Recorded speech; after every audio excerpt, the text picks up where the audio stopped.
Hi, my name is Aya. You're watching Aya Reads, and I'm here to do another recommendations video. Basically, it's the end of the year and it's also very cold, so I figured, what can I recommend that will warm you up in these cold months, plus get you closer to achieving your reading goal, but to recommend short and spicy novellas. So that's what I'm gonna do. Yeah, basically, most of these are actually part of series, so that is good. You can binge them and have had like 3 extra books on your Goodreads goal. First one I want to recommend are the Dirty First Dates series by Harley LaRue. So they are the Halloween Hunt, the Arcade, and the Museum. Basically, all of these are standalones and they feature sexy first dates. The first one is set during Halloween, but the other 2 are not really part of any holiday. Basically, you just follow a first date with a random guy and a random girl, and then they basically fuck almost right away. And then obviously Harley LaRue, she's the queen of smut. She knows how to write smut. And yeah, they're very quick. Let me see how many pages. Around 30 pages, so you fly through them. And the title actually says where they go on their date. So in the first one, the Halloween one, they go on this like maze. They go in this maze. And it's very scary, and he also scares her but also fucks her. And then the arcade obviously takes place in an arcade, and the museum takes place in a museum. This is just really not that deep. I gave all of them 4 stars. I just had a fun, spicy, good time, and like I said, you fly through them. Similarly is the Tombstone University minis. These ones do take place around holidays actually. Dare or Death takes place during Halloween. Marry or Mordem takes place during Christmas, and Bask or Burn takes place during Valentine's Day, I think. So these are also like around 30 or 50 pages. And these actually, the first one is a MMF. The second book is an FM, and then the third book is an MMM.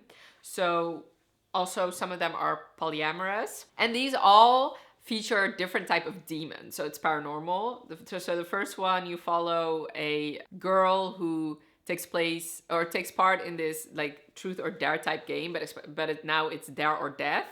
And she plays, and then I don't remember how, but eventually she ends up with a demon and his demon husband, and now she becomes their wife. It was hot, it was steamy, it was a very good time. Second book is a female-female relationship, and once again, one of them is a demon. And then the third book is a MMM. So once again, a demon who has a crush on his professor, but his professor also has a husband, but he gets together with both of them. I mean, what can I say? It's not a Pulitzer Prize winning novels, but they do the job, they warm you up, and you get through them very quickly. So yeah, exactly what this video implies. The Witch's Wolves. So this is another MMF book. Listen, especially in these spicy ones, the more the merrier. Like how the more people, the spicier it will get. Basically, this is a story of this woman who, this takes place in the past, like setting wise. And she's been accused of being a witch because she's very sexually free. So she runs into the woods, and there she finds 2 werewolves who are actually together. And once again, she gets together with both of them. I really enjoyed this book. I thought it was, once again, very hot, but also, so this is around 56 pages, so a little bit longer than some of the other ones. And I felt like, usually with MMFs, you do need a little bit of time for me to believe that these people are happy together. And I do feel like Ellie McGregor did a good job with that. Obviously, it helps that 2 of them are already in a relationship, but I did understand why she would fall in love with not one but both of them. So yeah, and it was very hot. A Lesson in Blackmail by Katie Robichaud. So this is a little bit longer than the rest, but it's still a novella. So this is a student-teacher relationship, sort of. It's actually a librarian-student, but the dynamics are switched. So basically, he is this town prince, his family owns the school and very popular, and she's this shy librarian, and he constantly keeps like pushing her buttons. He's very intrigued by her. And then one day he follows her, and he realizes that she's going into like this BDSM club, and he's very intrigued because he has these urges of him being dominant and he wants to explore that. So he blackmails her into teaching him. And it becomes a teach me scenario, but the other way around. Like she's teaching him. So she's a sub and she's teaching him how to be her dom. This was just so good. I really enjoyed it. I loved how, I mean, it was ridiculous. Like, I did have to really suspend my disbelief, because especially at the end, things became very easy for them. Everybody was on board, when it's strange because he's still, I don't know, I think he's 18, but I mean, and as far as like age gap wise, it's not a lot of years, but at the point where they are in their lives, it is pretty significant. I mean, if he was like 25 and she was 30, it would have been no big deal, but he's 18 and she is like a librarian. But yeah, I really enjoyed it. I thought it was good. I really like in BDSM when the sub actually teaches the dom things. Usually it's the other way around, but I did really love it.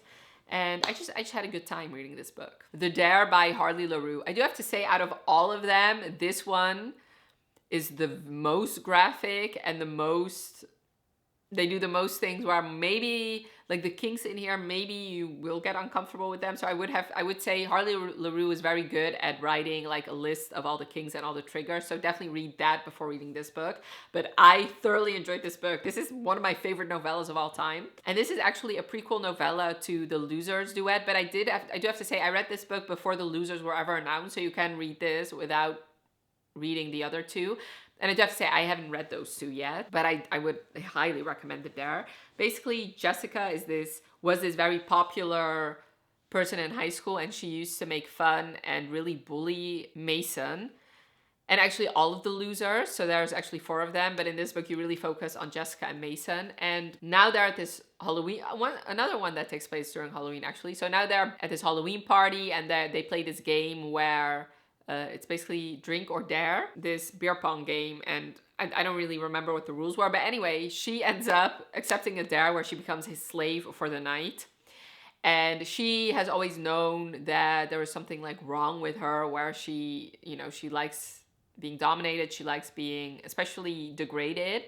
So basically this novella is 4 chapters, and every chapter kind of escalates their BDSM games. And yeah, I really loved it. I thought it was so good. It was so hot as well.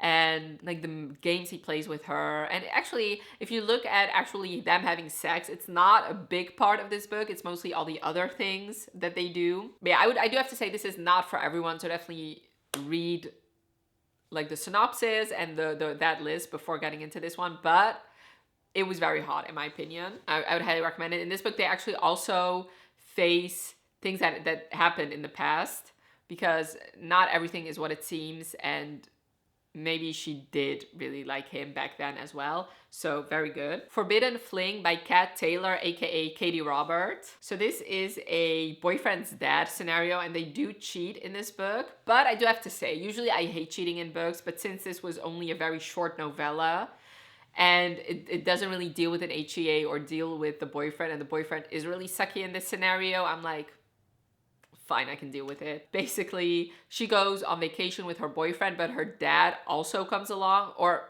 not her dad, oh my God, God forbid. No, his dad also comes along. And then during the vacation, her boyfriend's pretty shitty to her. He doesn't really give her a lot of attention. So one day when his boyfriend is out with his friends, she's alone with the dad in the house, and then they just have sex together. And that is basically all there is to this book. Like, there is no HEA. It's just like them banging it out. And I mean, it is hot and very quick read. So yes. Next is another series by Katie Robert actually, and it's her Touch of Taboo series. I do have to say, I've only read her the first one, Your Dad Will Do, and Seducing My Guardian, but I did really love those. So the first one, Your Dad Will Do, is an ex-boyfriend's dad book. And I do have to say, usually I have issues with ex-boyfriend's dads because I feel like they constantly keep explaining to me why they are good and the ex-boyfriend is bad. Whereas I feel like in this scenario, I am 100% usually on the girl side. I'm like, yeah, especially if the ex-boyfriend cheated and is an asshole, I'm like, yeah, good for you. You know, what is a better way to get revenge than not only fucking someone else, but also fucking your ex-boyfriend's dad? Like, good for you. On the other hand, I can never respect a man who would have sex with his son's ex-girlfriend. Like, what is actually wrong with you? Like, of all the women in the world, you had to go and sleep with your son's girl? Like, no. No, I cannot respect that. Whereas in this book, they never really claimed to be anything other than they were. Like, they never claimed to be good people, and I can respect that. This was short, and I think that is also why I could really get on board. I thought that this was so hot. Like, this was so hot. It was so good. The things they did, I was like, yes. Like, Katie Robert just knows how to write smut, and I think she did it wonderfully in this book. Yeah, and I like how they acted out scenarios of them going back in the past and, you know, playing things out. Like, when they were in the past, they were like, you know, things that happened in the past and now they actually do what they wanted to do back then, stuff like that. It was good. The second one I read is Seducing My Guardian, which once again speaks for itself, I think. There's this she has this guardian, and now on her 25th birthday, he's no longer her guardian, and she's had this crush on him, and he was really a hands-off guardian, except for on her birthdays, he would find her, and usually she was in some sort of trouble on her birthday. And now they are, once again, they are playing those scenarios again. Like, they play out each birthday, but now they're doing what they actually wanted to do. So yeah, like I said, it's just hot, it's just good. I still need to read My Dad's Best Friend and Gifting Me to His Best Friend. And Gifting Me to His Best Friend is actually a Christmas novella, so if you're looking for a hot, spicy Christmas novella, definitely check this one out. Just a hot, short, smutty good time. The Fallen series by Nicola Davidson. So this is a historical romance series. You follow these 3 owners of this basically sex club called Fallen, where all the members of the British aristocracy, they go there and, you know, have a good time. And like I said, you follow each of the owners. So my favorite is actually The Devil's Submission, and it's a submissive hero and dominant heroine, and it's also a second chance romance. They got married because he thought that she was everything that he wanted in a wife, you know, a dominant woman who would tell him what to do. But then her mother got in her ear, and she became this very meek, shy, submissive woman, and so that was everything he didn't want. So he actually leaves her and goes to London. They're still married, but they don't really have any sort of relationship. So one day she's fed up and she goes and collects her husband, and then she finally finds out what he really wants, and she can also finally be herself. The third book is also a second chance romance, and the first book is this woman who is supposed to marry this awful man that she really doesn't want to get married to, so she finds Lord Sin to, you know, basically be compromised by him so that she doesn't have to marry this other guy, and then they actually fall in love. This is just, once again, short, sweet, not sweet, sexy, short, sexy, and a good time. Caught by the Convicts by Jessica Kane. Once again, an MMF. I seem to have a theme here. Basically, this is a girl who goes into this prison to confront her dad, and there was this prison riot. So these 2 prisoners take her to their cell, and they have been friends for a while, but one of them has had a crush on the other one, and they have sex with her in the prison during the riot, and then she leaves, and then they actually escape prison to go find her, and it turns into this MMF relationship. It is ridiculous, it is unhinged, but it's very good. It is exactly what you know you'll get if you pick up a Jessica Kane book, and yeah, it was a very, very good time. And last but not least are the Holinights novellas by Lee Juco. So basically, this is a series of novellas that take place during a different holiday. So basically almost all the holidays. You have St. Patrick's Day, Christmas, Halloween, Valentine's Day, Mother's Day. And it's basically, yeah, 2 people falling in love, but also having a good time together. Let me see which ones I've read. So I read The Four Leaf, which was a Friends to Lovers, Liberty Falls, which was also sort of Friends to Lovers. Basically, their parents were friends, so they grew up together, and it's like rivals to lovers. Hollow's Grove, which is a best friend's brother, and Cupid's Peak, which is a mutual pining, second chance, even though the first chance was never really a first chance. I'm planning on reading the other 4 next month, so very excited about that. So I do feel like Lee Juco knows, like, really finds a balance between really fun smut, but also setting up the couple.